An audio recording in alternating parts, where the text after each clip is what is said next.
देंगे। ओके, तब सर तक। सर आप हाँ कल बोले थे वो टरबाइन का कुछ डायग्राम दिखाएंगे वो। हाँ, वो मैंने देखा, टरबाइन का लुब्रिकेशन का ही बोल रहा था। तो उसी को तुम लोगों को अलग से ड्रॉ करके बताना पड़ेगा, नहीं तो होच पोच हो जाएगा। मैंने देखा उसको एट ए टाइम, तुमको एट पीपीटी के थ्रू उसको समझाना ना, थोड़ा सा टीडियस टास्क है। ये देखो, एक सेकंड बताता हूँ।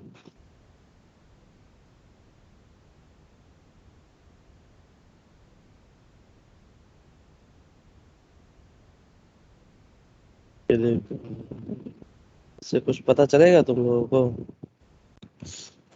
इसमें अगर मैं समझाने गया, पहले तुम लोग गोल गोल घूम जाओगे इसी डायग्राम में।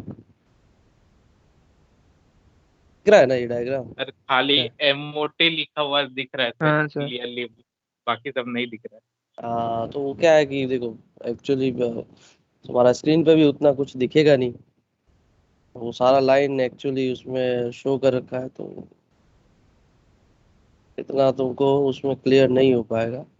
हम लोग इसको अलग से ड्रॉ करके समझेंगे किस तरह से होता है, क्या है। हम्म। तो नॉर्मली क्या होता है ना, रोटर स्टीम जाता है, रोटर स्टीम से ड्राइव होता है, ठीक है। अगर रोटर स्टीम से मेरा ड्राइव हुआ, तो उस टाइम में पर्टिकुलर कंडक्शन से हीट भी जनरेट होगा, है ना। हीट जनरेट होगा तो रोटर भी गर्म तो होगा ही होगा। रोटर गर्म होगा कि नहीं यस होगा? सर। और रोटर गर्म यस हुआ सर। तो रोटर के साथ में जो बियरिंग है, ठीक है, रोटर के साथ में जो बियरिंग है, और जो बियरिंग और रोटर का जहाँ आपका ल्यूब ऑयल घूम रहा है, तो वो ल्यूब ऑयल भी गर्म होगा। अगर रोटर यस गर्म सर। हुआ तो बियरिंग का जो ल्यूब ऑयल है वो भी गर्म होगा। तो अगर ल्यूब ऑयल मेरा गर्म हुआ तो क्या होगा? अगर ल्यूब ऑयल गर्म हो जाता है तो क्या होगा? ल्यूब ऑयल का प्रॉपर्टी पे क्या इम्पैक्ट पड़ेगा? सर विस्कोस भी शायद कम है। यस, ल्यूब ऑयल का विस्कोसिटी पे इम्पैक्ट आएगा, ल्यूब ऑयल वेपराइजेशन होना चालू हो जाएगा। तो ऐसा बहुत सारा इम्पैक्ट पड़ेगा। अब ये, तो वो सारा भी हम लोगों को कैटर करना है। तो ये चीज याद रखना। इसके लिए हम लोगों को एक ल्यूब ऑयल कूलर दिया जाता है, जो कि ऑयल को, जब भी ऑयल का टेम्परेचर बढ़ता है उसको हम मेंटेन करने के लिए पर्टिकुलर ऑयल कूलर लगाया हुआ है हम लोगों का टरबाइन एरिया में, है ना, टरबाइन में। तो अब बताओ, मेरा आरपीएम 3000 के आसपास चल रहा है, ठीक है। 3000 के पास पास आरपीएम चल रहा है, टरबाइन फुल लोड पे चल रही है, पावर जनरेट कर रही है टरबाइन। तो जब टरबाइन मेरा पावर जनरेट करती है, तो उस टाइम पे अगर सडनली मेरा ल्यूब ऑयल सिस्टम में जाना बंद हो जाए, सर्किट में मेरा ल्यूब ऑयल नहीं रहे, तो क्या होगा? Metal to metal contact sir होगा, बियरिंग पे टरबाइन इफेक्ट। पे बेयरिंग सारा डैमेज हो जाएगा। तो घिस जाएगा शायद। हाँ, घिस जाएगा साहब। तो जब तक टरबाइन रोटेट करती है, तब तक हम लोगों को without any failure continuously lube oil देना ही देना है। तो वो एक अपने आप में एक बहुत बड़ा मेजर टास्क है। अगर किसी भी कारण से ल्यूब ऑयल सिस्टम में कुछ भी इंटरप्शन आया, या किसी भी वजह से हम कंटिन्यूअसली लुब्रिकेशन उसको प्रोवाइड नहीं कर पाए, तो हो सकता है कि हम लोग का जो टरबाइन है, मतलब दैट मीन्स करोड़ों की प्रॉपर्टी का डैमेज हो सकता है, करोड़ों का असेट जो है वो डैमेज हो सकता है। तो it is one of the critical thing ever in turbine. मतलब बाकी सारी चीजों के लिए तो आपका प्रोटेक्शन ये वो है ही है, इसमें भी बहुत सारा सिस्टम उस तरह से रहता है, जैसे मैं अभी डिफाइन करूंगा तुम लोगों को, तो रहता है। बट इन द केस अगर किसी भी तरह कुछ गड़बड़ हो जाता है, तो ऐसा बहुत से प्लांटों में देखा गया है जहाँ पे टरबाइन जो होता है वो फिर लंबे समय तक बंद करना पड़ता है, उसका मेंटेनेंस के लिए ब्रेकडाउन हो जाता है अच्छा खासा। और वो जो ब्रेकडाउन है, ब्रेकडाउन कॉस्ट तो अलग से पड़ती है कंपनी को। उसके अलावा जो जनरेशन होने वाला था, जो टर्बाइन इतने टाइम तक चलता, उतना मेगावाट बनाता, तो उस पर भी इम्पेक्ट पड़ता है। एक जो मेगावाट है, करीब करीब आज के टाइम में 5 रुपये, 5,000, 5,000 रुपीज के अराउंड जो है एक मेगावाट का कॉस्टिंग रहता है। तो कंपनी उतने कॉस्ट में, शायद कंपनी को तो और ज़्यादा महंगा पड़ता है। तो उतने में अगर वो हायर 1 मेगावाट भी अगर परचेज करती है, और वो टर्बाइन 1 घंटे का 40 मेगावाट, 1 घंटे का 50 मेगावाट बनाती है, वो टर्बाइन अगर बंद हो जाएगी, तो सोच सकते हो कि अगर पूरे मंथ अगर बंद हो जाए तो कितना कैलकुलेशन होगा, कितना जो है लॉसेस होगा। तो इसलिए बहुत ही क्रिटिकल इक्विपमेंट है, और इसको ध्यान से समझना। ठीक है, आज तुम लोगों का स्ट्रेंथ काफी अच्छा है यार, बड़ा जल्दी आ गए सब लोग। सर टरबाइन का सर आरपीएम सर कितना होता होगा? टरबाइन का आरपीएम देखो, जनरली टरबाइन का जो आरपीएम है 3,000 के अराउंड रखते हैं। 3,000 इज द लीस्ट आरपीएम। फिर उसके बाद में अगर तुम्हारा जनरेटर का पोल्स जो रहता है, उसके ऊपर डिपेंडेंट रहता है। तो कभी कभार कुछ प्लांटों में तुमको जो टरबाइन का आरपीएम है वो अराउंड 5,000, 5,800 से 6,000 वैसा भी कुछ रखा जाता है। वो डिपेंड करता है आपका जनरेटर के ऊपर। जनरेटर को अल्टीमेटली कितना आरपीएम पे जनरेटर का पोल्स रहता है, जनरेटर का कितना आरपीएम पे वो इलेक्ट्रिसिटी प्रोड्यूस करता है। तो वहां पे क्या है कि फिर जो रिड्यूसिंग गियर लगाया जाता है, रिड्यूसिंग स्पीड गियर लगाया जाता है, जहाँ पे जनरेटर का आरपीएम कम हो जाता है, टरबाइन का आरपीएम ज्यादा रखा जाता है। तो बहुत कुछ वो रहता है जिसमें तो नॉर्मली तुम 3,000 मोटा मोटी पकड़ के चलो कि 3,000 के आसपास जो है। अभी यहाँ पे पर्टिकुलर अपना टाटा स्टील में पावर सिस्टम में सारा 3,000 आरपीएम का टरबाइन है। क्लियर? सर प्रेशर कितना होता है, प्रेशर? Yes sir. क्या क्या बोल रहे हो? कोई क्वेश्चन प्रेशर कर रहा था? कितना? किस चीज प्रेशर का प्रेशर? प्रेशर किस चीज का? स्टीम जो सर टरबाइन पे जो पहला बार हीट करता है सर। ये जो है आपका, हर टरबाइन का अलग अलग रहता है। It is not a constant pressure. आप जो है वो डिजाइन करते हैं। एवरेज कितना रहता है सर? हाँ, एवरेज कितना रहता है? देखो एवरेज मोटा मोटी मान के चलो, अगर तुम्हारा मीडियम प्रेशर टरबाइन है नॉर्मली, तो वो 50 से 80 के बीच में तुम्हारा जो है टरबाइन का इनलेट जो स्टीम प्रेशर है वो रहता है। और मोटा मोटी जो टेम्परेचर भी है, तो वो भी तुम्हारा 450 to 500 के अराउंड उसका मेन स्ट्रीम जो टेम्परेचर है वो रखते हैं। उसके अलावा जब हायर केजी में मेगावाट तो क्या बोल रहे हो? केजी में बता रहे हैं सर। हाँ, केजी परसेंटेज पे मोटा मोटी यही रहता है। ठीक है,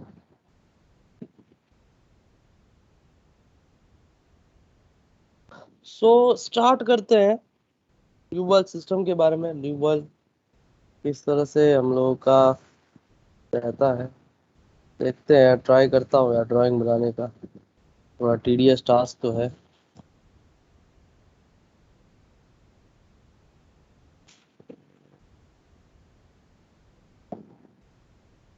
सो ये ब्लैंक स्लाइड दिख रहा है तुम लोगों को? Yes sir. ये यस सर दिख रहा है। नॉर्मली हम लोगों का ये हो गया एक रोटर। ठीक है, रोटर को, ठीक है, ज्यादा ड्राइंग पे मत जाना, मोटा मोटी समझना कि ये है रोटर है। ठीक है, रोटर के बाद में हम्म,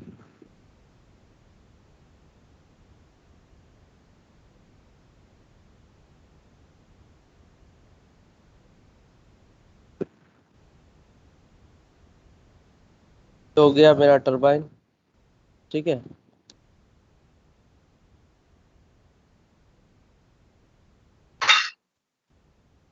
अच्छा, ये कोई बताएगा टरबाइन में हमेशा मैं इस तरह का डायग्राम क्यों बनाता हूँ? टरबाइन का इस तरह से क्यों बनाता हूँ? पीछे से छोटा होता है, आगे से बड़ा होता जाता है। सिंपल सा स्क्वायर बॉक्स क्यों नहीं बन जाता टरबाइन का, अगर मैं कहीं पे भी डायग्राम बनाऊं तो ट्राई करना चाहेगा? सर एक्चुअली वॉल्यूम कांस्टेंट रहता है, जितना घुसना चाहिए उतना निकलता है, और आगे एंड साइड में से स्पीड कम हो जाता है, तो एरिया को बढ़ाना होगा, कंजर्वेशन ऑफ वही वॉल्यूम मास। कांस्टेंट नहीं होता है, वॉल्यूम उसका जो है, अगर सर हर आपने कोई सा भी जगह ले लेंगे तो वॉल्यूम सेम होना चाहिए। हाँ, सर अगर कोई सा भी पार्ट में हम लोग देखेंगे तो वॉल्यूम सेम होना चाहिए। वॉल्यूम सेम नहीं रहेगा।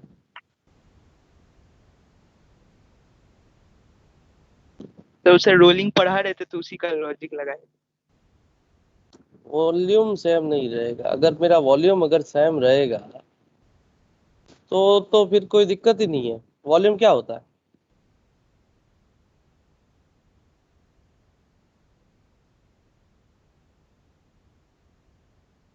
Area into height. वॉल्यूम ये वाला वॉल्यूम नहीं रहे। हाँ, अपना डेंसिटी, ये हाँ जो डेंसिटी है, अगर डेंसिटी मेरा कम हो गया, ठीक है, अगर डेंसिटी कम होगा तो वॉल्यूम क्या होगा? बढ़ेगा घटेगा? सर बढ़ेगा। वॉल्यूम बढ़ेगा। तो जब मेरा यहाँ पे क्या हो रहा है, एक्सपांड हो रहा है, अगर प्रेशर मेरा कम हुआ तो प्रेशर कम होने से ऑब्वियसली क्या होगा, यस डेंसिटी, सर, वॉल्यूम बढ़ जाएगा वॉल्यूम बढ़ और जाएगा। तो यहाँ डेंसिटी। पे, हाँ, तो यहाँ तो पे क्या मास है, कांस्टेंट। मास कांस्टेंट रहेगा, एग्जैक्टली। तो यहाँ पे क्या है कि हर स्टेज पे ना मेरा वॉल्यूम एरिया जो है वो ज्यादा। कंटिन्यूसली इंक्रीज होता है, और वॉल्यूम जो इंक्रीज होने की वजह से फिर क्या होगा, मेरा आपको स्पेस जो है वो ज्यादा रिक्वायर्ड होगा स्टीम को इजीली एग्जॉस्ट करवाने के लिए। तो इसलिए टरबाइन हमेशा फ्रंट साइड में उसका जो है वो पर्टिकुलर छोटा रहता है, और फिर आगे आगे फर्दर थी उसको बड़ा किया जाता है। तो अगर मेरे पास में ये जो है, ये क्या चीज है बताओ? MOT, what is the MOT? MOT होता है मेरा मैन ऑयल टैंक। क्या होता है? क्या होता है बताओ फिर से, anyone repeat? Sir men oil tank. Man oil main tank, oil okay. Tank. तो मैन ऑयल टैंक जो होता है, भाई मैं कंटिन्यूसली पंप से ऑयल दे रहा हूँ सिस्टम में, तो कहीं तो मेरा एक तो टंकी होना चाहिए ना, टंकी से ही तो शक करेगा। नॉर्मली प्लांट में जाते ही लोग ना नॉर्मल फंडास भूल जाते हैं। तो हमेशा ये याद रखो, कोई सा प्लांट में जाते हो तो पंप पंप ये जो स्ट्रक्चर थोड़ा सा चेंज होता है, बट बेसिक कॉन्सेप्ट तो सेम रहता है।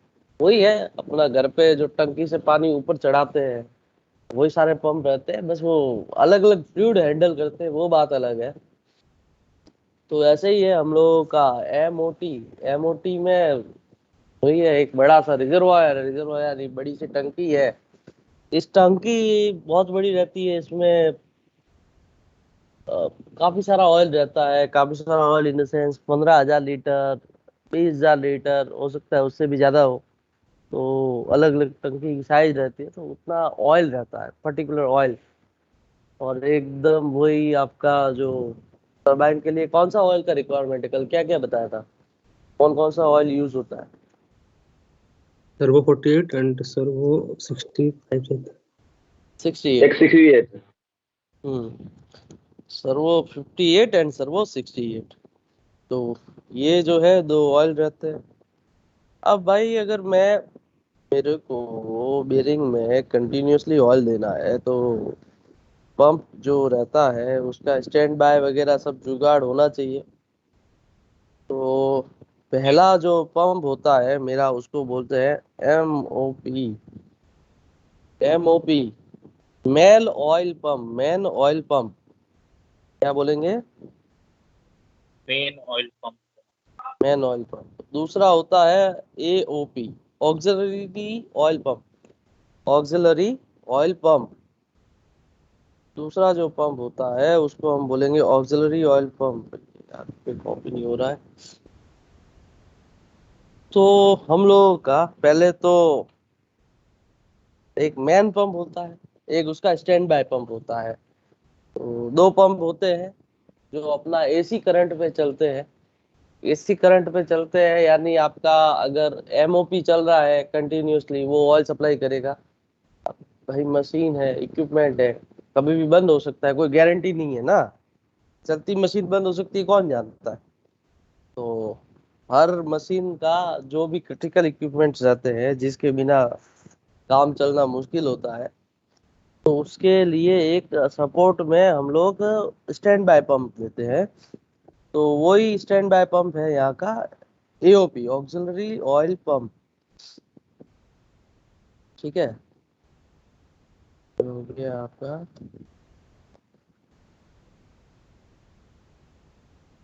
एमओपी।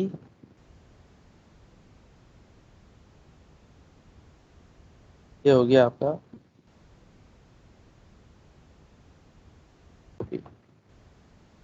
अब मेरा प्रोसेस इतना क्रिटिकल है कि अगर सोचो पावर प्लांट में एक तो मेरा लाइट आ रहा है कंटिन्यूस, तो ठीक है।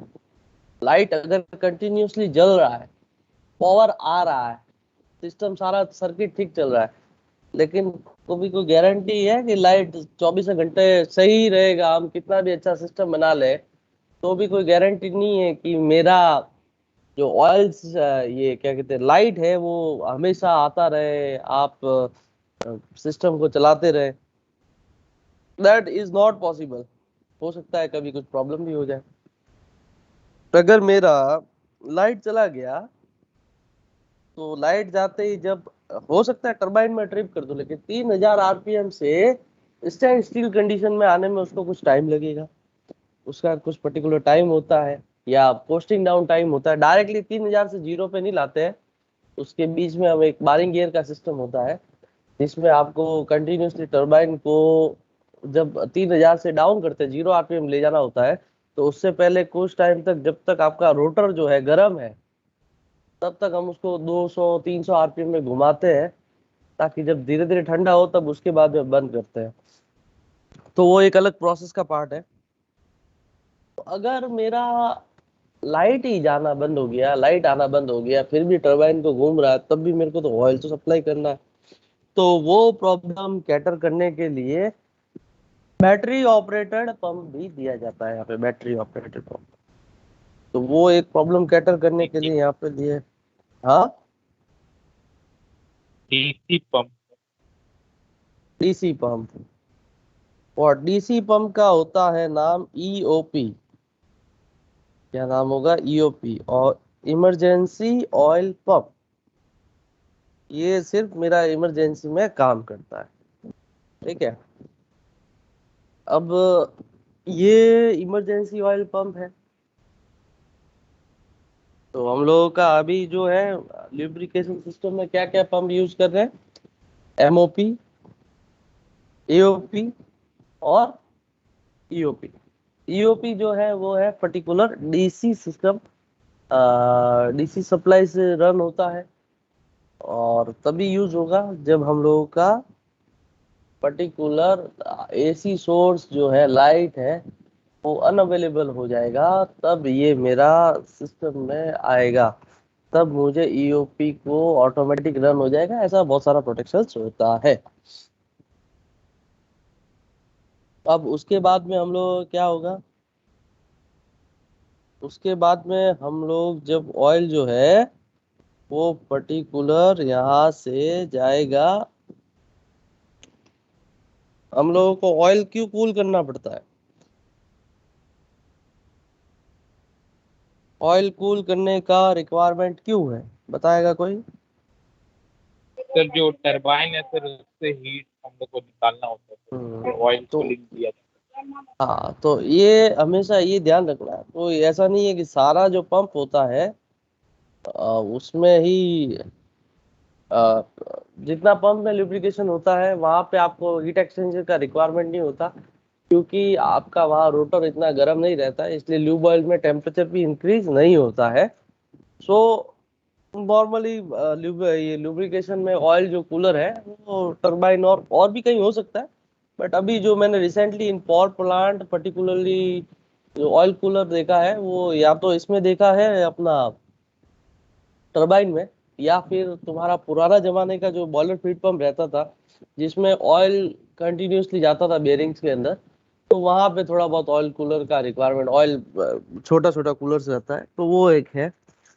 तो ये देखो, ये जो मैं डायग्राम बना रहा हूँ उसमें जो ये सिंबल्स है वो स्टैंडर्ड सिंबल नहीं है, जस्ट तुम लोगों को समझाने के लिए बना रहा हूँ। तो ऐसा नहीं है कि स्टैंडर्ड सिंबल है, जस्ट एक ब्लॉक्स बना रहा हूँ जिसमें तुम लोग क्लियर हो कैसे कैसे हम लोगों का आगे जो है सर्किट बढ़ता है। तो ये हो गया हमारा ऑयल कूलर। ऑयल कूलर का फंक्शन है हम लोगों का जो भी सिस्टम का जो ऑयल है उसको ठंडा करना है, ठीक है।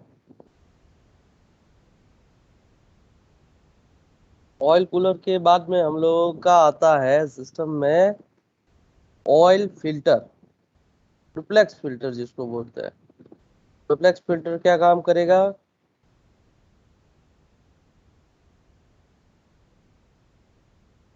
डुप्लेक्स फिल्टर्स का क्या काम होता है?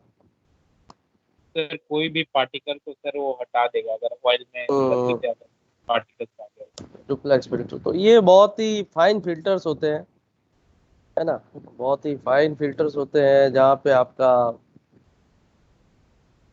वो सारा, अगर छोटा भी पार्टिकल्स है, बहुत ही माइनर पार्टिकल्स भी है, तो उसको वो है कंटिन्यूसली रिमूव करता है। तो इस तरह के फिल्टर्स रहते हैं ये। और फिर उसके बाद में अब ये चीज जान के रखो कि यहाँ पे भी ऑयल कूलर है तो दो रहता है, डुप्लेक्स फिल्टर भी दो रहते हैं, दोनों का एक एक स्टैंड बाय भी रहता है। तो जब मन करेगा तो ऑयल कूलर इसको ले सकते हैं, जब मन करेगा डुप्लेक्स फिल्टर भी हम लोग चेंज कर सकते हैं। अब क्यों मन करेगा वो भी बताऊंगा और क्या प्रॉब्लम होगा। तो ऑयल कूलर कैसे काम करता है? ये एक हीट एक्सचेंजर है। ऑयल कूलर क्या है हम लोगों का? Is a oil cooler nothing just a heat exchanger, जहाँ पे हम लोगों का ऑयल का जो है हीट ट्रांसफर होता है थ्रू कूलिंग वाटर्स। तो हीट एक्सचेंजर कैसे काम करता है? शेल एंड ट्यूब मैंने आप लोगों को थोड़ा बहुत बताया था। शेल एंड ट्यूब क्या होता है, कोई बताएगा थोड़ा बहुत उसके बारे में? एनीवन? दोनों फ्लूइड एक दूसरे के कांटेक्ट में नहीं आते हैं तो कैसे होता है? ट्राई कर लो यार थोड़ा बहुत, एक आध कोई भी। Anish yes sir. बताओ भाई, क्या होता है हीट एक्सचेंजर? सर हीट जहाँ पे सर मतलब हम जहाँ हीट है तो उसको ठंडा करते हैं सर उसको। देखो हीट एक्सचेंजर में ये है कि दोनों जो फ्लूइड है, दो फ्लूइड होता है, एक तो हीट गेन करेगा, एक हीट लूज करेगा, एक कूलिंग मीडिया होगा, एक यस हॉट सर। मीडिया होगा, है ना। तो यस सर। जब भी, अब उसमें क्या होता है कि शेल एंड ट्यूब होता है। तो एक लिक्विड है वो ट्यूब के अंदर से पास होगा और सर दूसरा यस, या ट्यूब के तो ऊपर हॉट से पास लिक्विड होगा। ट्यूब में होगा, या तो हाँ, हॉट लिक्विड ट्यूब के अंदर से हो सकता है, नहीं तो कोल्ड लिक्विड भी ट्यूब के अंदर से हो सकता यस है, एग्जैक्टली। और वाइस और वर्सा भी हो सकता हाँ, तो जो ट्यूब के ऊपर का जो एरिया है, ट्यूब के ऊपर का पोर्शन है, उसको हम बोलेंगे शेल। जो ट्यूब के ऊपर से पास होगा वो शेल, और जो ट्यूब के अंदर से पास होगा वो तो ट्यूब ही है। तो ये पर्टिकुलर जो इस टाइप के जो हीट एक्सचेंजर है उनको हम लोग बोलते हैं ही tube and shell type heat exchanger, है ना, shell tube type of heat exchanger. है। यस। तो ये तो ये जो पर्टिकुलर हम लोगों का डुप्लेक्स फिल्टर है, सॉरी ऑयल कूलर है, वो है मेरा ऑयल कूलर जो पर्टिकुलर है वो शेल एंड ट्यूब टाइप का हीट एक्सचेंजर है।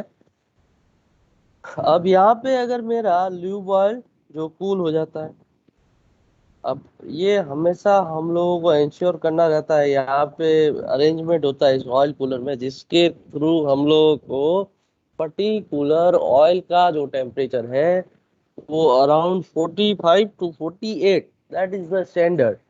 45 to 48 जहाँ पे आपका ल्यूबल प्रॉपर्टीज विद स्टैंड करता है, उतना ही हम लोग ल्यूबल टेम्परेचर को मेंटेन करते हैं।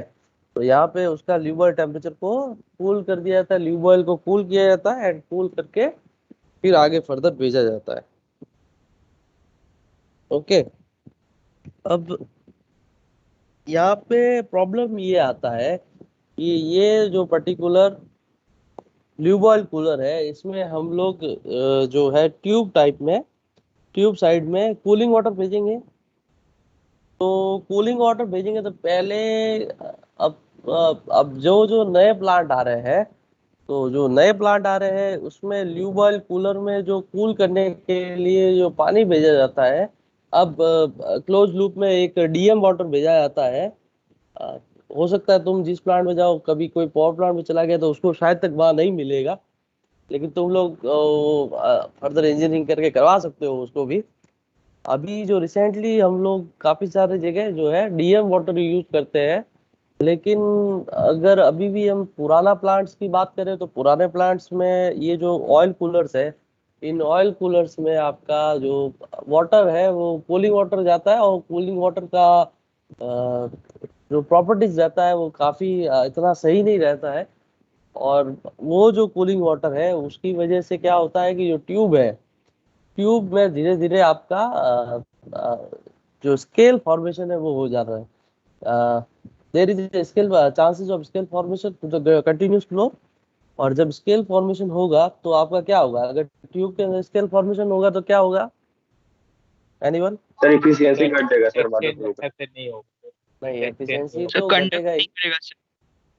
हीट ट्रांसफर नहीं होगा, हीट ट्रांसफर नहीं होगा तो जब मैं यस सर, हीट भी ट्रांसफर नहीं होगा। हम्म, तो पर्टिकुलर मेरा हीट ट्रांसफर नहीं हुआ तो इस ऑयल कूलर का काम ही क्या है यार, मेरा ऑयल कूल नहीं होगा, ऑयल कूल नहीं होगा, फिर मेरा प्रॉब्लम करेगा। तो इसलिए उसके बाद में क्या होता है कि इसके पास में एक और ऑयल कूलर होता है, तो वैसा कुछ अरेंजमेंट रहता है जिससे हम स्विच कर जाते हैं, दूसरा जो ऑयल इसमें आता है उसकी जगह इसके पास वाले में ऑयल फ्लो होना चालू हो जाता है। और ये है, इसको हम फिर क्लीनिंग कर लेते हैं, मैकेनिकल उसको जो ट्यूब से उसको क्लीन करता है, और जो स्टैंड बाय जो कूलर है उससे हमारा सर्किट जो है चलता रहता है। अब उसके बाद में ऑयल जो है वो फिल्टर्स में जाता है, डुप्लेक्स फिल्टर में। डुप्लेक्स फिल्टर में आपका ऑयल जो है वो फर्दर और क्लीन, अगर कुछ डस्ट सेडिमेंटेशन या कुछ पार्टिकल आ गया है या किसी भी तरह का कुछ है कचरा वगैरह, तो यहाँ पे वो आपका बहुत ही माइक्रोन साइज के रहते हैं। यहाँ पे डुप्लेक्स फिल्टर बहुत ही पतला पतली जाली रहती है, तो वहाँ पे ये डुप्लेक्स फिल्टर में क्लीन हो जाता है। अब डुप्लेक्स फिल्टर भी दो तरह के रहते हैं, क्योंकि आपका सर्किट में कंटिन्यूसली ऑयल जो चलता है, तो देखो भाई ऑयल गर्म होगा तो थोड़ा बहुत गाढ़ा भी हो जाता है, तो या कुछ कुछ भी अगर कचरा वचरा भी रहता है तो क्लीन होता है। तो धीरे धीरे over the period of time, अगर आप ल्यूबल क्वालिटी ढंग से मेंटेन नहीं कर रहे हो, तो अगर ल्यूबल क्वालिटी ढंग से मेंटेन नहीं की तो फिर डुप्लेक्स फिल्टर है वो फ्रिक्वेंटली चौक होंगे। अगर आपने ल्यूबल क्वालिटी है वो अच्छे से मेंटेन की है, आप वैसा कोई ल्यूबल नहीं डाल रहे हैं उसके अंदर, तो आपका जल्दी, इतना जल्दी जो है डुप्लेक्स फिल्टर वो चौक नहीं होंगे। और इसका भी जो है एक बाईपास जो सिस्टम इसलिए दिया जाता है कि हम लोगों का जो डुप्लेक्स ऑयल फिल्टर है उसको चेंज ओवर कर सके। और जब भी एक एक वाला जो ल्यूबल फिल्टर है, नॉर्मली हम लोग डीपी रखते हैं 1.5 केजी के आसपास, 1.5 का जो डीपी आता है उसके बाद में लोग डुप्लेक्स फिल्टर को चेंज ओवर कर देते हैं। तो यहाँ तक जो भी समझाया तुम लोग क्लियर हुआ, या इसमें कोई डाउट है तो बताओ, या क्वेश्चन है तो फिर आगे बढ़ेंगे। बताओ भाई, is it clear? Yes sir. Okay. ये सर्किट होने के बाद में यहाँ से तुम्हारा जो ऑयल है वो जाएगा सीधा बेरिंग्स में। ठीक है, ये जो ऑयल है तुम्हारा बेरिंग्स में जाना चालू हो जाएगा यहाँ से। एक सेकंड।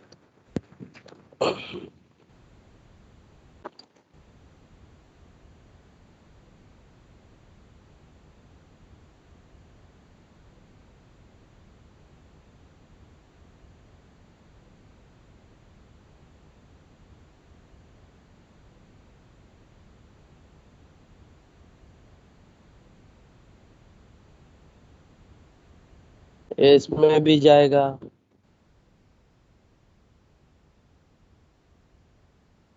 यहाँ से ये हेडर से इसमें भी जाएगा।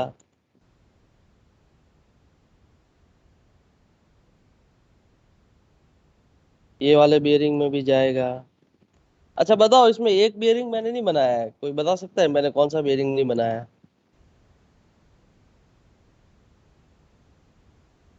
क्या मिस रह गया मेरे से, क्या क्या गड़बड़ रह गई है? कोई भी एक बताओ। यहाँ पे एक और चीज लगा होता है।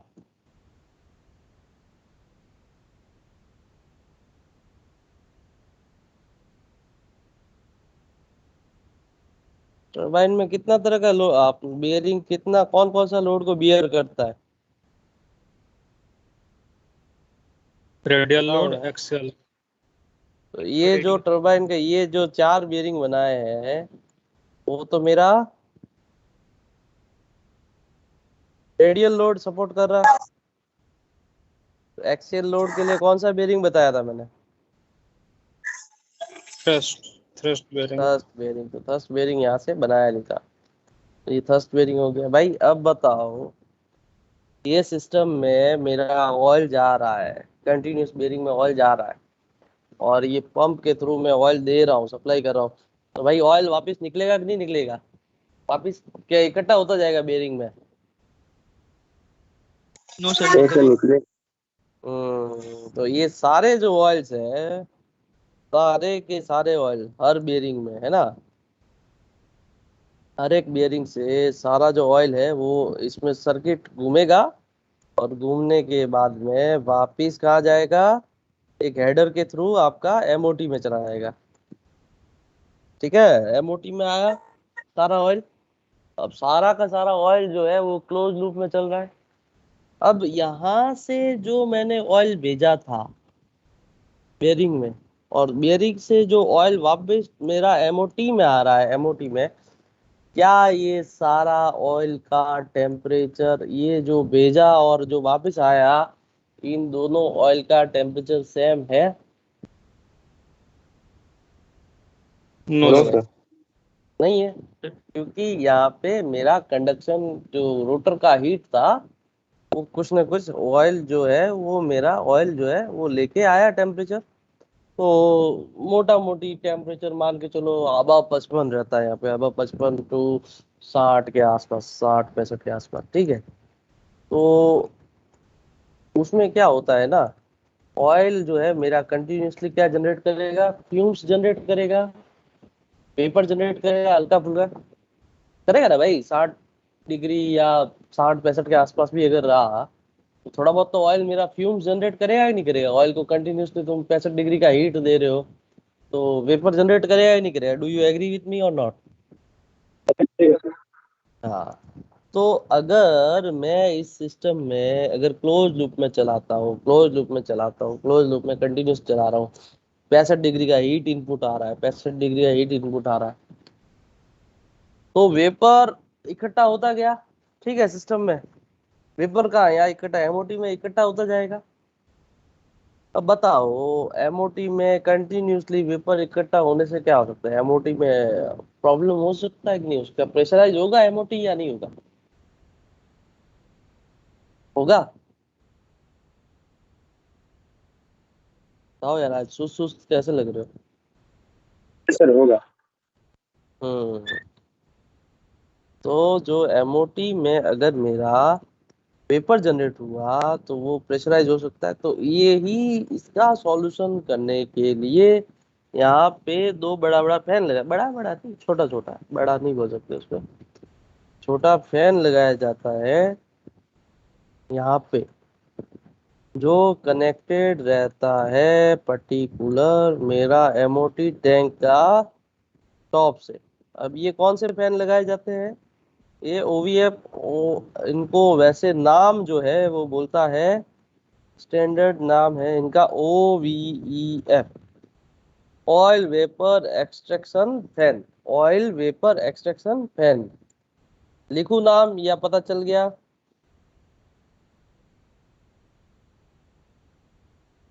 लो भाई आज हम्म लिख ले रहा हूँ, है ना, ऑयल वेपर एक्सट्रैक्शन फैन। अब ये बताओ, ये जो ऑयल वेपर एक्सट्रैक्शन फैन है, मैंने एक तो ठीक दिया है, दूसरा क्यों दिया? क्यों देते हैं दो ऑयल वेपर एक्सट्रैक्शन फैन?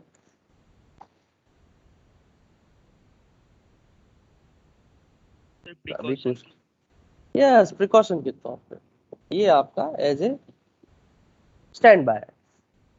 तो अब ओवीएफ क्या करेगा, जो भी वेपर है, OVF nothing just but a exhaust fan, जो आपका यहाँ का जितना भी एमओटी के ऊपर, भाई एमओटी के आधे से ऊपर तक यहाँ तक ऑयल भरा हुआ है, ऑयल के ऊपर आपका फ्यूम्स जनरेट हो जाता है, वेपर जनरेट होता है, वो वेपर को सक करके, वो वेपर को सक करके सीधा आपका एटमॉस्फेयर में छोड़ देगा।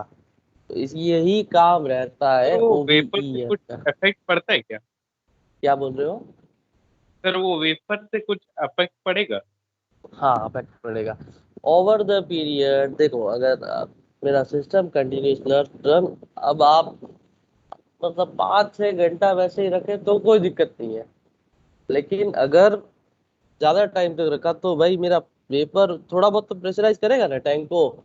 वेपर वेपर में आपका ऐसा नहीं है कि ऑयल में वो कंटामिनेशन भी नहीं होगा, ऑयल में थोड़ा बहुत क्या होता है, ये मॉइस्चर भी कंटेंट ले लेता है कहीं से, तो इसलिए वो वेपर को कंटिन्यूसली हम लोगों को रिमूव करना जरूरी है। ठीक है भाई, घर पे पूड़ी उड़ी तलते हो तभी ऑयल से वेपर निकलता है ना, ऑयल गर्म करते हो तो प्रेशराइज होता है ऑयल। अगर वो वेपर नहीं निकालोगे तो सिस्टम को थोड़ा बहुत तो प्रेशराइज करेगा, नहीं करेगा? सिस्टम को कंटिन्यूस प्रेशराइज करेगा ओवर द पीरियड। तो इसलिए सारा जो सिस्टम को हेल्दी चलाने के लिए इसका जो भी वेपर्स है ऑयल का, वो हमको निकालना मैंडेटरी है। ठीक है, तो यहाँ तक पूछो भाई, किसी को कोई डाउट है? ये जो सर्किट समझाया ऑयल का, यहाँ पे किसी को कोई तकलीफ, कोई समस्या? तो उसको नॉर्मल एटमॉस्फेयर में ही छोड़ देते हैं। आवाज नहीं आ रहा है, फिर से बोलो। सर नॉर्मल एटमॉस्फेयर में ही छोड़ देते हैं उस एयर को, वेपर को। नहीं, नॉर्मल वेपर में नहीं छोड़ते। यहाँ पे इतना उसका जो जो फैन है वो इतना भी मतलब हैवी फैन नहीं रहता है, एक छोटा सा फैन रहता है। वो आपका क्या होता है कि नॉर्मली आपका जस्ट एमओटी के ऊपर जस्ट आप उसको नहीं छोड़ते, उतना हेड नहीं मिलता है, वेपर में उतना प्रेशर नहीं रहता है पर्टिकुलरली, इसलिए छोटा सा पंखा लगाया जाता है, और जो उसका वेंट है वो बाहर की तरफ दिया जाता है टुवर्ड्स द एटमोस्फियर।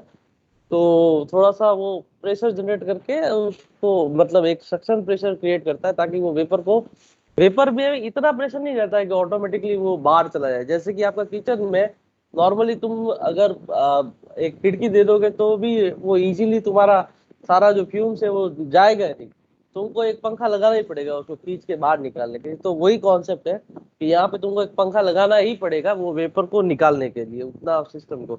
नहीं तो अगर ऑटोमेटिकली अगर मेरा रिमूव हो जाता तो यहाँ पे फालतू का एक पंखा लगा के इतना पावर कंज्यूम क्यों करता है ये लोग, है ना? क्लियर?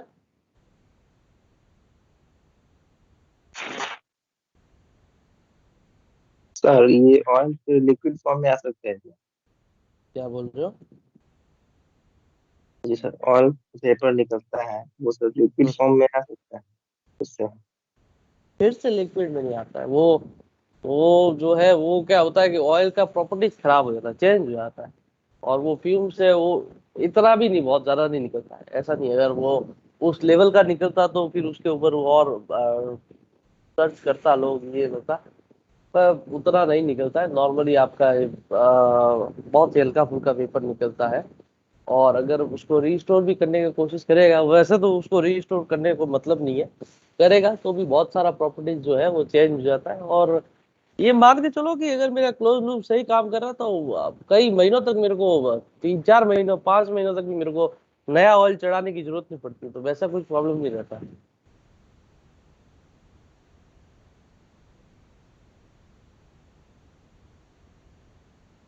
हाँ, और कोई किसी का कुछ क्वेश्चन, कोई क्वेरी? डुप्लेक्स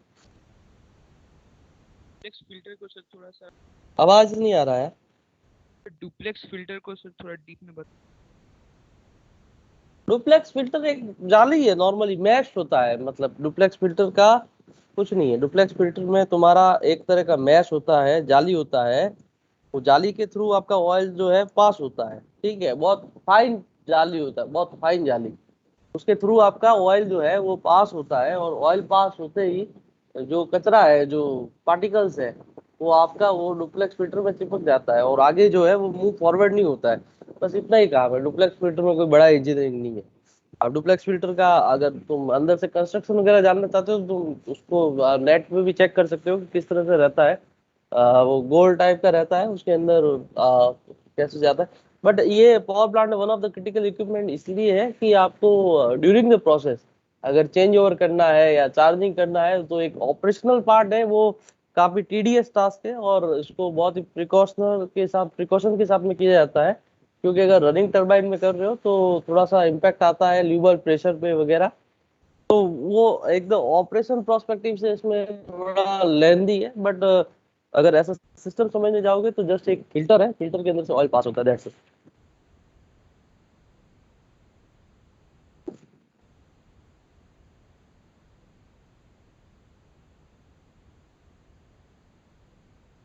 अब एक चीज ये भी है हम लोगों का कि अगर पर्टिकुलर मेरा एओपी और ईओपी है, एओपी और एमओपी, एओपी और एमओपी जो एसी करंट से चलता है, एओपी और एमओपी जो एसी करंट से चलता है, उनका जो प्रेशर है वो थोड़ा सा हायर साइड में रहता है। But in comparative to but in compare to DC pump, DC pump का जो प्रेशर है वो, पंप का जो साइज है वो छोटा साइज रहता है। और छोटा साइज होने के साथ साथ उसका जो प्रेशर है वो भी कम रहता है। बट अब ईओपी में सर्किट क्या होगा, ईओपी क्या करता है कि ईओपी के कौन सा सिचुएशन है वो उसको कैटर करता है, कोई बताएगा? मैंने बताया था सर इमरजेंसी समझो सर तो सर्किट में करंट नहीं आता है। एसी सर खराब हो जाएगा तो सर डीसी वाला हम लोग यूज करते हैं।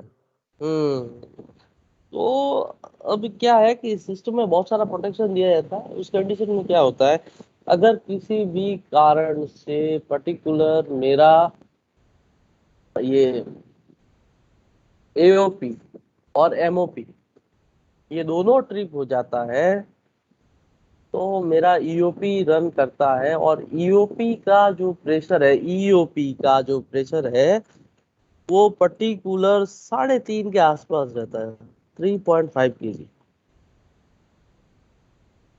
जबकि एओपी एमओपी का जो प्रेशर है वो 8 से 9 kg के आसपास रहता है। 8 kg के आसपास उसका प्रेशर जो है वो रहता है। अब क्वेश्चन ये है कि अगर ये 3.5 kg का जो प्रेशर है वो रहता है, तो अगर मैं उसको, अच्छा ये 3.5 का इसलिए रखते हैं क्योंकि अगर देखो, अगर इसको और ज्यादा बड़ा पंप करेंगे तो हमको बैटरी का साइज बढ़ाना पड़ेगा, और काफी सारा रहता है, तो उसमें हम लोग बैटरी का साइज नहीं बढ़ाते हैं। और एक उसका जिनाइन और भी रीजन ये है कि जब भी अगर मेरा एमओपी या एओपी दोनों पंप भी ट्रिप हो गया, तब मेरा ऑयल प्रेशर रहेगा नहीं, ठीक है। ऑयल प्रेशर रहेगा नहीं तो पर्टिकुलर जो टरबाइन का प्रोटेक्शन है, टरबाइन का प्रोटेक्शन जो पर्टिकुलर है वो अगर ऑयल प्रेशर मेरा कम हो गया तो लो ऑयल प्रेशर पे टरबाइन जो है पर्टिकुलर ट्रिप हो जाती है। अब टरबाइन ट्रिप हो गई, टरबाइन ट्रिप हो गई तो हीट सप्लाई बंद हो गया टरबाइन में, ठीक है। अब यहाँ पे अगर हीट सप्लाई ही बंद हो गया तो मेरे को ऑयल ठंडा वंडा करने का इतना जरूरत नहीं रहता, रोटर इतना जल्दी गर्म नहीं रहेगा, रोटर जो है कूलिंग डाउन भी होगा। और हम लोगों का ईओपी अगर चलाने का नौबत भी आता है तो हार्डली आधा घंटा का आता है, क्योंकि आधे घंटे के अंदर हम लोग पावर मैक्सिमम आधा घंटा, आधे घंटे के अंदर हम पावर रिस्टोर कर लेते हैं। तो अगर ईओपी अगर चलता है तो ईओपी डायरेक्ट सप्लाई देता है oil for the sake of period. अगर किसी दिन मेरे को ईओपी चलाने का आता है तो ईओपी कभी ऑयल कूलर ऑयल फिल्टर्स के थ्रू नहीं जाता है। ईओपी का जो ऑयल है यहाँ पे यहाँ पे यहाँ पे सब जगह डायरेक्टली देता है। अब इस सर्किट में एक और चीज हम लोग मिस कर गए, वो ये है कि जो गवर्निंग सिस्टम है इसको मैं आगे समझाऊंगा, लेकिन तब तक के लिए तुम बेसिक फंडा ये जान के रखो कि जो गवर्निंग सिस्टम है प्रॉपरली गवर्निंग मेरा इसलिए यूज किया जाता है ताकि अब टरबाइन में देखो ऐसा तो नहीं है कि बॉयलर से जितना भी स्टीम बनाया वो मैं सारा का सारा टरबाइन में डाल दूं। अब भाई मेरे को जितना लोड बनाना है उतना ही टरबाइन में स्टीम आना चाहिए। अगर ज्यादा स्टीम डालूंगा तो टरबाइन भी मेरा प्रेशराइज हो जाएगा। तो गवर्निंग सिस्टम एक तरह का nothing just but A wall arrangement जहाँ पे वो आपको टरबाइन के अंदर स्टीम को परमिट करता है कि भाई हाँ मेरे को 20 मेगावाट बनाना है तो 20 मेगावाट के हिसाब से मुझे टरबाइन में स्टीम दो। तो यहाँ पे एक जो सर्किट रहता है ये गवर्निंग सिस्टम में भी जो है मेरा ऑयल जो है जाता है। गवर्निंग सिस्टम में ऑयल कब जाएगा? गवर्निंग सिस्टम में ऑयल तभी जाएगा जब टरबाइन चल रहा है। भाई एक बार अगर मेरा टरबाइन बंद हो गया तो क्या गवर्निंग सिस्टम को मेरे को वॉल को ओपन क्लोज करवाना रहेगा? जस्ट क्लोज ही करवाना रहेगा ना। रिलेट कर पा रहे हो उससे? ये जो पर्टिकुलर आधे घंटे अभी जो 10 मिनट गया है वो समझ में आया? Yes sir. पीयूष तुमको क्लियर हुआ?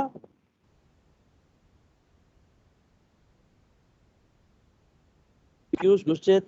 थोड़ा थोड़ा सर। थोड़ा थोड़ा ओके। गवर्निंग सिस्टम क्या बोले अरे बीच में पूछ लिया करो यार, किसी को कुछ डाउट है तो। गवर्निंग सिस्टम जो होता है वो क्या होता है कि एक वॉल होता है, ये समझ लो। गवर्निंग सिस्टम एक वॉल है जो आपका ऑयल से ओपन हो जाएगा, ठीक है। वो ऑयल से उसका कंट्रोल वाल्व गवर्निंग सिस्टम का ओपन होता है और गवर्निंग सिस्टम में ऑयल से जो वॉल ऑपरेट होता है वो आपको परमिट करेगा कि स्टीम इतना जाना चाहिए या नहीं जाना चाहिए। अगर मेरा स्टीम का रिक्वायरमेंट है तो उसमें कोई सिस्टम रहता है जिससे ऑयल जाएगा उसके अंदर और वो वॉल को ओपन करवा देगा। और अगर मेरा स्टीम नहीं चाहिए तो ऑयल सप्लाई उसमें बंद हो जाएगा और वॉल बंद हो जाएगा। तो गवर्निंग सिस्टम के थ्रू जो है, गवर्निंग सिस्टम में ऑयल जो है वो एओपी और एमओपी के थ्रू जाता है यहाँ पे गवर्निंग सिस्टम में। अब सोचो कि टरबाइन ही बंद हो गया मेरा किसी वजह से, अगर भाई एओपी एमओपी ये दोनों बंद हो गया तो टरबाइन हो जाएगा ट्रिप। टरबाइन हो गया ट्रिप तो इसमें जब बंद टरबाइन में स्टीम का जरूरत पड़ेगा रे भाई, बताओ? बंद टरबाइन में स्टीम का जरूरत पड़ेगा घुमाने के लिए? No sir. नहीं पड़ेगा। तो मेरे डुप्लेक्स फिल्टर में तो ये सॉरी गवर्निंग सिस्टम में तो ऑयल चाहिए नहीं। तब मेरा जो ऑयल है पर्टिकुलर वो थ्रू द ईओपी जाएगा, सॉरी ईओपी के थ्रू जो जाएगा ऑयल तो मेरा गवर्निंग सिस्टम में जाएगा ही नहीं। तो एक ऑयल का कंजप्शन कम हो गया तो ईओपी का जस्ट एक रिक्वायरमेंट हो गया कि जो ईओपी है वो सिर्फ मेरा बेरिंग का लुब्रिकेशन के लिए जाएगा। और एओपी और एमओपी का अगर ऑयल जाता भी है तो वो जो है ऑयल है पर्टिकुलर इसके लिए आपका गवर्निंग सिस्टम में के लिए भी जाएगा। तो गवर्निंग सिस्टम क्या है? आपका सिस्टम कंट्रोल वाल्व को रेगुलेट करता है कि how much steam you are required to generate the load as per the requirement it operates the valve. Is it okay? Sir EOP वाले से जो ऑयल जाता है उसको फिल्टर नहीं किया जाता है क्या? नहीं, ईओपी देखो बहुत छोटा रहता है, ईओपी का प्रेशर बहुत कम रहता है, और दूसरा बात है ईओपी हम लोगों को कंटिन्यूस चलाना नहीं रहता है। ईओपी बहुत ही रस्ट सिनेरियो में हम लोगों का चलता है, जब बहुत सारा दिक्कत आता है प्लांट में। तो अगर आधे घंटे के लिए मैं वो, तो उतना कचरा रहता नहीं है। देखो कंटिन्यूसली मेरा फिल्टर से ऑयल तो जा ही रहा है, जा ही रहा है, सिस्टम में ऑयल में कचरा रहता नहीं है। और जब मेरा कुछ पर्टिकुलर आधे घंटे के लिए वो चलाना पड़ा, तो ईयूपी है वो डायरेक्टली देता है। क्योंकि अगर ऑयल फिल्टर और डुप्लेक्स ऑयल फिल्टर से अगर ईयूपी का ऑयल को मैं चलाऊंगा, तो क्या होगा, लॉसेज होगा। ऑयल कूलर में जाएगा, कुछ प्रेशर ड्रॉप होगा, डुप्लेक्स फिल्टर में जाऊंगा तब मेरा कुछ प्रेशर ड्रॉप होगा। तो उस कंडीशन में ज्यादा प्रेशर ड्रॉप नहीं हो और ये सब प्रॉब्लम नहीं हो, इसलिए इसका जो सर्किट रहता है वो डायरेक्टली आपका बेरिंग को ही कनेक्टेड रहता है।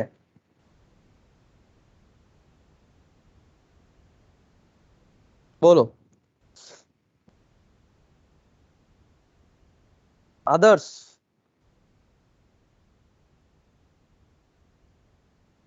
आदर्श त्रिपाठी।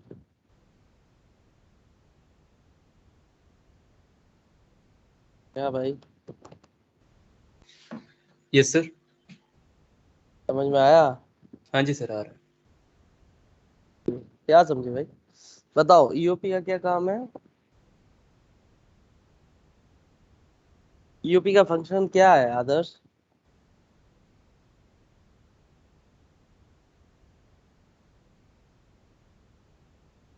आदर्श आवाज आ रहा है?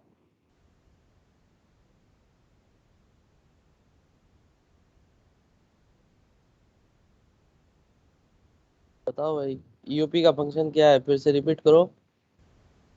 Anyone? Prabhu, Rajesh? Yes sir. हाँ।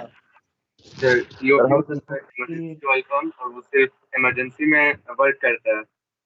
और सर ईओपी से जो होता है वो बियरिंग का ल्यूब्रिकेशन के लिए जाता है।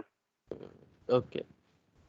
सो अब इस चीज में, अब पावर प्लांट में एक और चीज होता है। अगर वो यहाँ पे क्या है कि फर्दर इंजीनियरिंग हुआ, फर्दर लोगों ने सोचा कि सोचो अगर एसी करंट आना बंद हो गया, ओके, सोचो अगर बैटरी भी चार्ज नहीं हुआ किसी दिन, ईओपी भी मेरा नहीं चला, भाई एक ही पंप है बैटरी पे, अगर वो भी नहीं चला, तब तो मेरा करोड़ों का बेरिंग फूक जाएगा, टरबाइन 1 महीने के लिए बंद हो जाएगा। तब इन लोगों ने एक और जुगाड़ लगाया, वो है मैकेनिकल जुगाड़। उसको बोलते हैं ओवरहेड टैंक। क्या बोलते हैं? Overhead tank.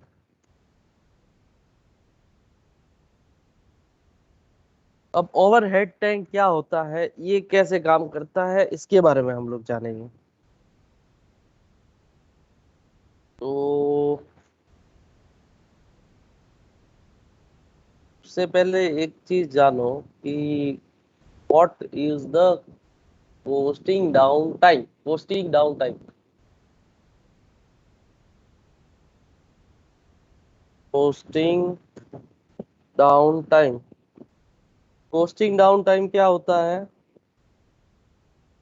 Costing down time ये होता है कि जब भी ये टरबाइन मेरा particular rated RPM, rated that means जब मेगावाट जनरेशन हो रहा है, फुल आरपीएम टरबाइन जब चल रहा है, वहां से अगर ट्रिप हो जाता है, तो वो जब बारिंग गियर पे आएगा, बारिंग गियर, बारिंग गियर मैंने समझाया था, कोई बताओ भाई बारिंग गियर क्या होता है?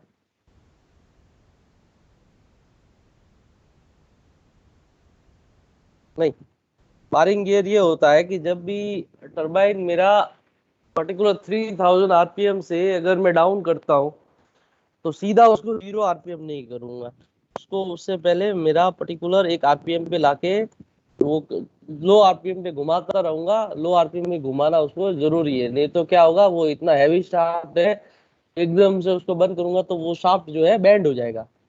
तो इसलिए मुझे उसको बारिंग गियर पे लाना जरूरी है। अब वो बारिंग गियर पे आया टरबाइन, तो या फिर पूरा 0 आरपीएम पे आ गया या 0 आरपीएम पे ले गया, तो फ्रॉम 3000 to 0 आरपीएम और द बारिंग गियर, आने में जो टाइम लगता है, that time is known as the coasting down time. तो ये जो ओवरहेड टैंक है, यहाँ पे एक टरबाइन का टॉप फ्लोर पे हम लोगों का एक अरेंजमेंट रहता है जिसको बोलते हैं ओवरहेड टैंक। वो ओवरहेड टैंक का सिस्टम इस तरह से रहता है कि अगर तीनों सिस्टम से किसी ने मेरा ऑयल सप्लाई नहीं दिया, तो ये डायरेक्ट टंकी है, बहुत ऊपर रहता है, वो टंकी डायरेक्ट आपका ऑयल जो है बेरिंग में भेजना चालू कर देगा। और जब तक आपका उसका उस तरह से उतना ऑयल रहता है कि आपका आधा घंटा पर्टिकुलर वो सिचुएशन को कैटर कर सके, आधे घंटे तक वो ऑयल सप्लाई कर देगा ओवरहेड टैंक। तो is it clear about the overhead tank?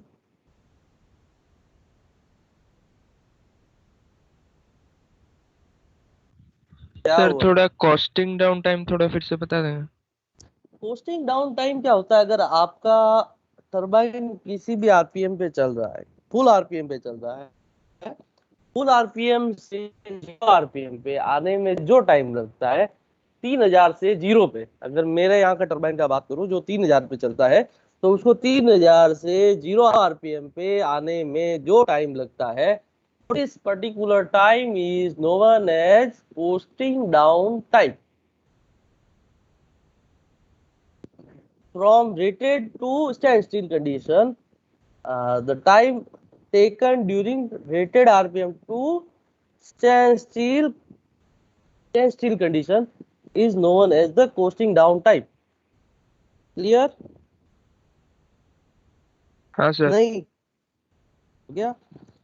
तो ये है हम लोगों का ल्यूबॉयल सर्किट। अब ल्यूबॉयल सर्किट में आप लोगों को किसी का कुछ डाउट है, कुछ प्रॉब्लम है, कुछ समस्या है, कुछ क्वेरी है, कुछ समझ में नहीं आया है, कुछ रिपीट करना है तो बताओ।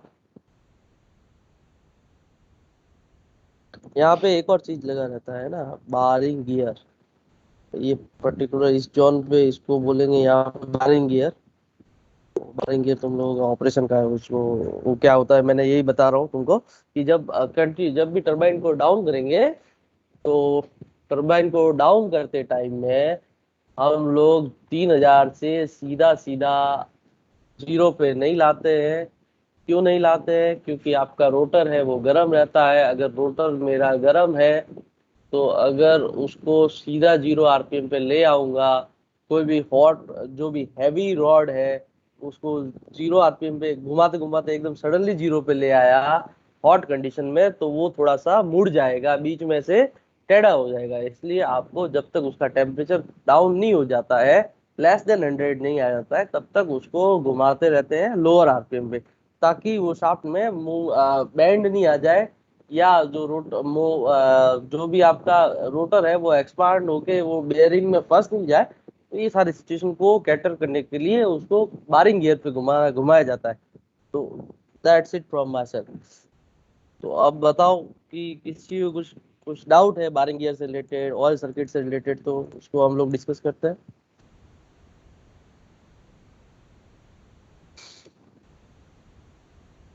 सर ये बैरिंग गियर जो है सर, हम्म।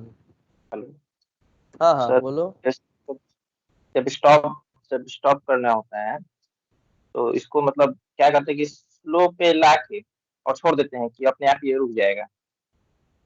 बारिंग गियर सिस्टम नॉर्मली क्या होता है कि वो एक मोटर रहती है, मोटर से आपका शाफ्ट कनेक्ट रहता है, तो मोटर घूमती है और मोटर से आपका शाफ्ट घूमता है। तो जब हम लोगों का आरपीएम ऑपरेशनल पैरामीटर देखते हैं, उसके बाद जब लगता है कि नहीं भाई ठीक है, मेरा टेम्परेचर इसका रोटर का केसिंग का टेम्परेचर सब ठीक ठाक आ गया है, अब मैं अगर इसको 0 आरपीएम पे ले आऊंगा तो कोई दिक्कत नहीं होगा, तब मैं मोटर बंद कर दूंगा, तो धीरे धीरे धीरे धीरे घूमते घूमते घूमते ऑटोमेटिकली वो जो है रोटर वो 0 आरपीएम पे आ जाएगा। सर जैसे पंखा ऑफ करते तो होता है वैसा वाला? एकदम वैसा वाला। कौन बोला? आकाश? पंखा वाला एग्जाम्पल कौन नहीं दिया? सर, सोमेश? सोमेश। बढ़िया है, रिलेट कर रहे हो सर तुम अभी लोग। बोलो। सर अभी पंखा ऑफ किए सर, इसीलिए।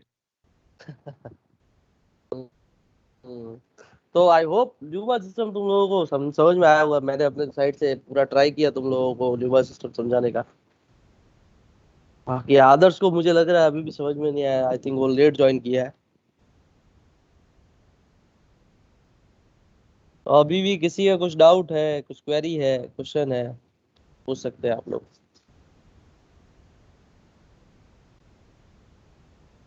नहीं तो फिर सेशन कंक्लूड करते हैं। तो थोड़ा बहुत लोगों को तो समझ में आया ना ल्यूबल सर्किट, कुछ कुछ। ये सर बहुत समझ में आया। ओके, तो किसी का कुछ डाउट है तो बताओ, नहीं तो सेशन कंक्लूड करते हैं फिर हम लोग।